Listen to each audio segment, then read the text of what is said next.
You ever get that gut feeling like something's off, but you can't quite put your finger on it? Like walking into a room you've been in 1,000 times and suddenly not recognizing the furniture. That's what loving my wife started to feel like. Familiar, but wrong. We've been married 10 years. Her name's Kelly, and to most people, she's the kind of woman who lights up a damn room. Pretty, smart, outgoing. Folks at church used to joke that I married up, and maybe they were right. She's always been the one with the better social graces, the natural charm. Me? I'm more of a fix the truck, grill the steaks, keep my mouth shut kinda guy. For the most part, things were steady. We'd had a couple rough patches, like any married couple. A miscarriage in year 3, money got tight in year 6, and in year 8 we nearly called it quits after I lost my job and went through a bit of a drinking spell. But we weathered it. Or so I thought. Lately, though, something's been off. Not screaming, slamming doors kind of off. Just weird.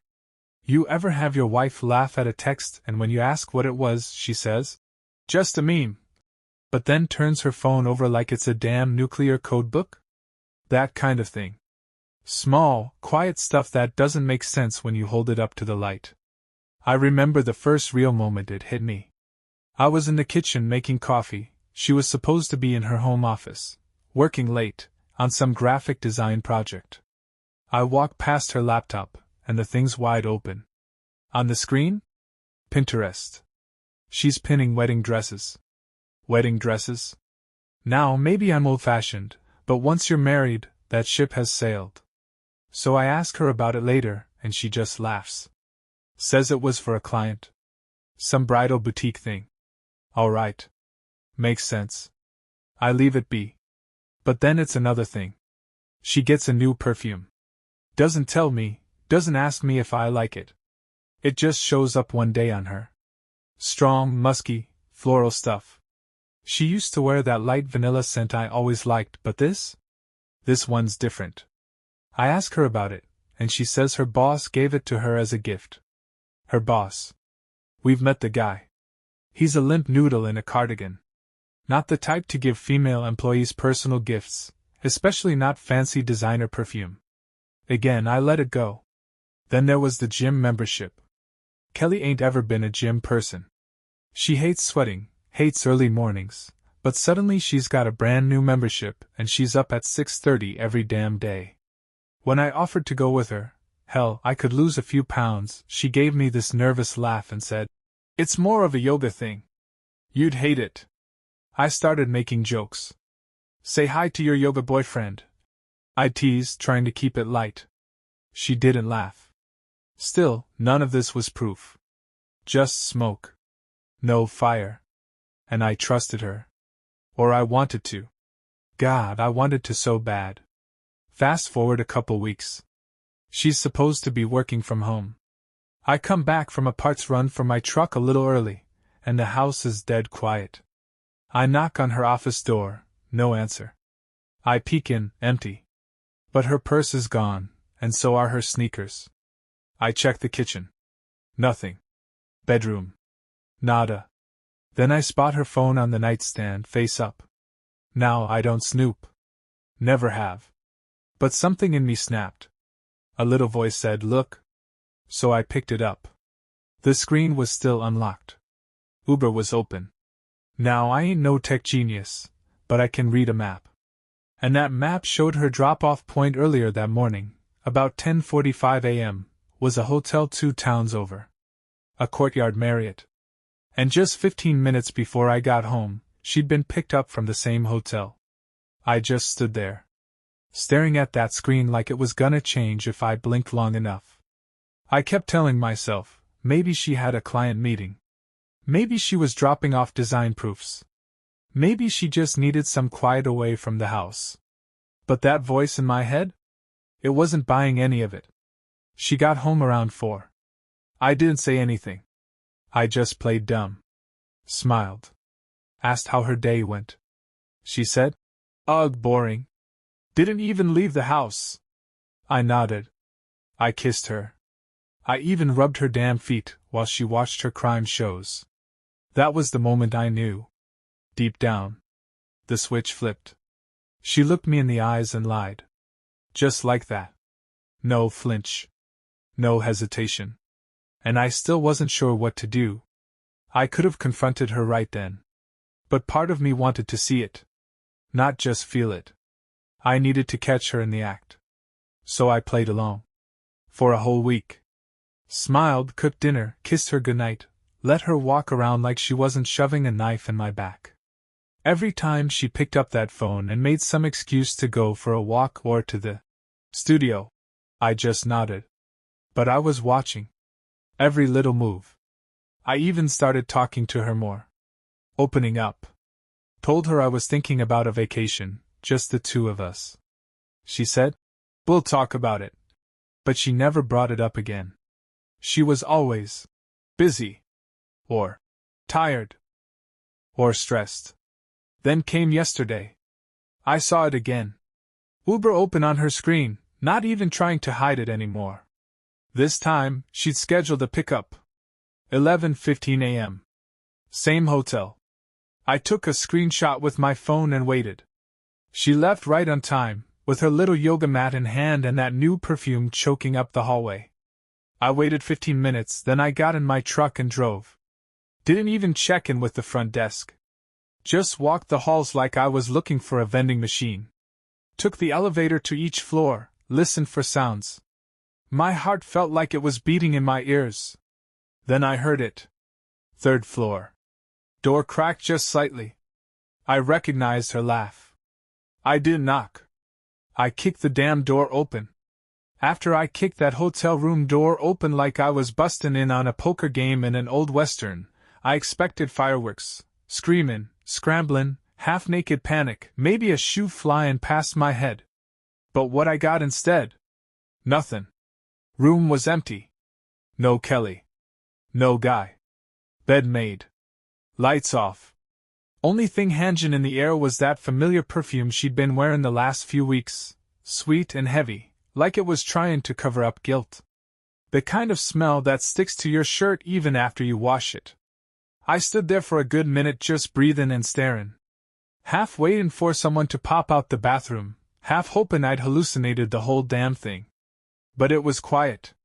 Real quiet. I left the door open and walked out like a ghost. I think I passed a maid in the hall who gave me a look, like she wanted to say something but decided not to. On the way back to my truck, I kept telling myself, "You screwed up, Chuck. You read it all wrong. She's innocent. You just stormed into a stranger's hotel room like a damn lunatic." But I couldn't shake it. I'd seen the Uber drop off, right there on her app. Hotel's name. Arrival time. Everything lined up. It wasn't guesswork. It wasn't a hunch. She was here. Whether she left early, used a side exit, or had a room under a fake name, I didn't know. But she was here. That much I was sure of. When she got home that evening, I was already sitting on the porch, drinking a Coors and watching the sky go pink. She pulled up, all smiles, wearing the same gym leggings she left in, like she really had been doing yoga for 3 hours straight. I didn't say a word about the hotel.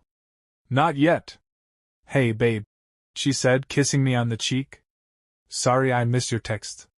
Class went long, and I grabbed lunch with Claire. I nodded. "Good class?" "Oh yeah. Brutal.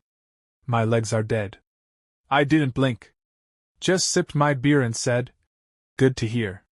It went on like that for a few more days. She'd say she was heading to yoga or the co-working space or to help her sister paint a nursery. And every time she left, I'd feel that itch in the back of my skull, like something was crawling around in my brain, whisperin', "You know better, Chuck." Now, I'm no detective. Hell, I don't even like reading instruction manuals. But I'm a mechanic. I know how to spot when someone's bullshitting me, even if they're using big words and a pretty face to try and hide it. So I started logging things. Writing stuff down. Her departure times. What she said she was doing. What she was wearing. When she came back. If she showered right away. If she brought anything back with her.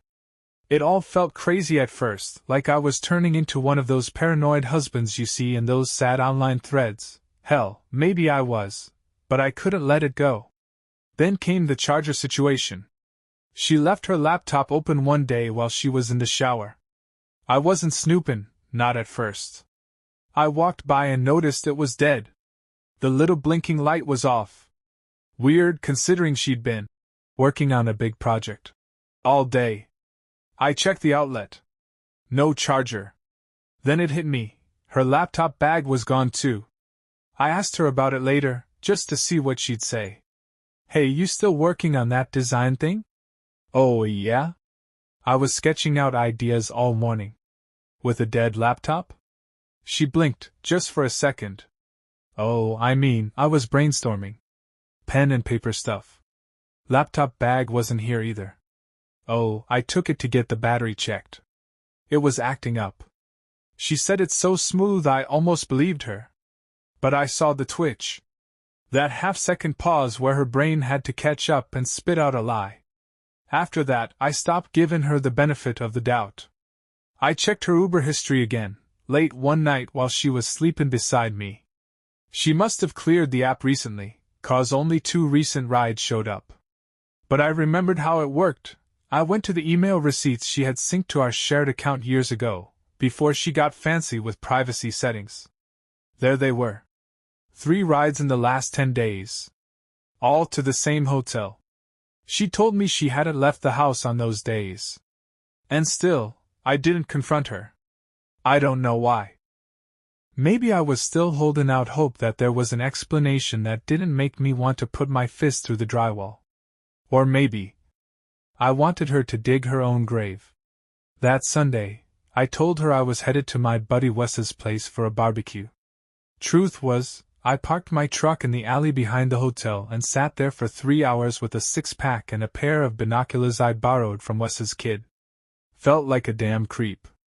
But I saw her. She walked out the front doors at 2:17 p.m. Hair in a ponytail. Same leggings. That perfume lingering again. No gym bag. No yoga mat. Just her and a smile like nothing in the world could touch her. I stayed quiet. Still didn't make my move. I needed more. I needed to see it. And brother, I was close. I could feel it. She thought I was blind. But she was walking around in a minefield, and I'd already started digging up the wires. It was a Tuesday. Cloudy. Quiet. One of those nothing days where everything feels like it's holding its breath.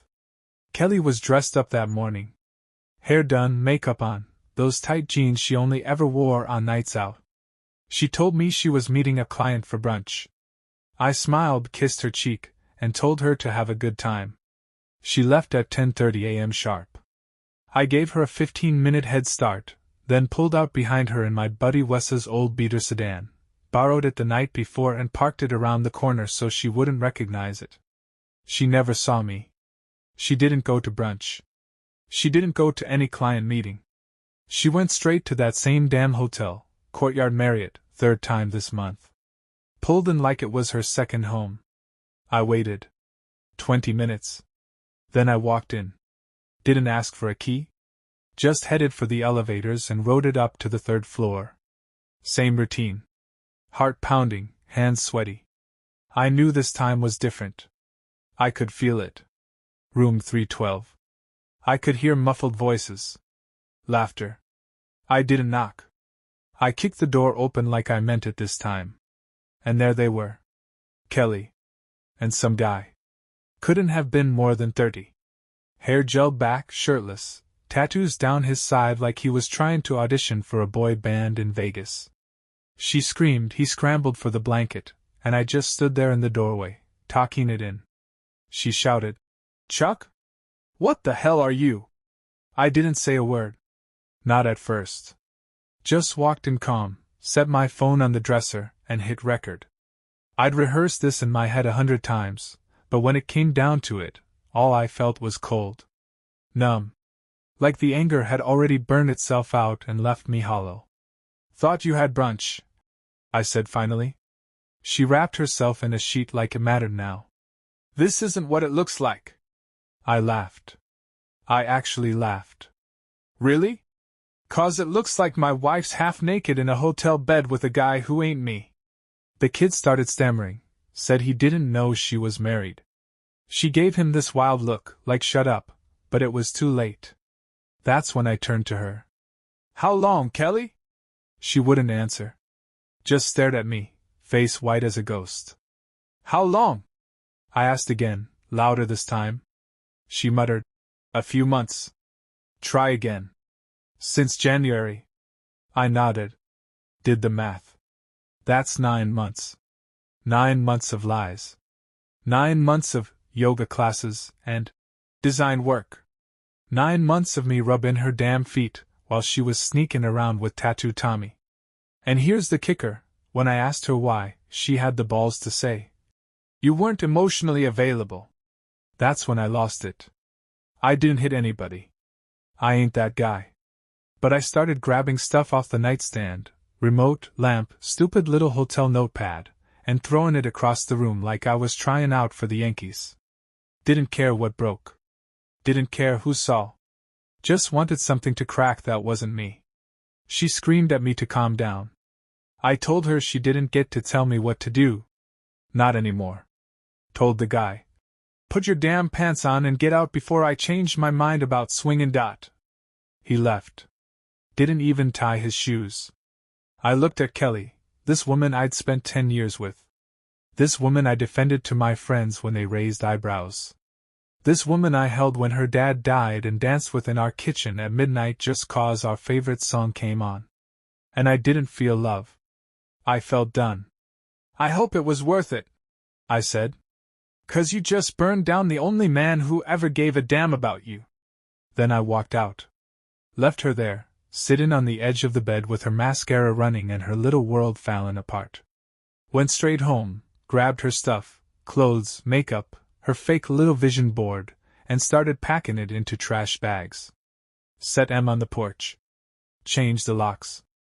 Called a lawyer the next morning. She tried calling me. Textin'. Said she. Panicked. Said she. Loved me. Said she. Wanted to fix it. You don't fix a blown engine with duct tape and a prayer. My revenge? Wasn't loud. Wasn't flashy. It was walking away clean. I didn't beg. Didn't scream. Didn't cry in her lap and ask why. I just let her feel the silence. Let her live in the mess she made. And damn, if that ain't the sweetest sound I've ever heard.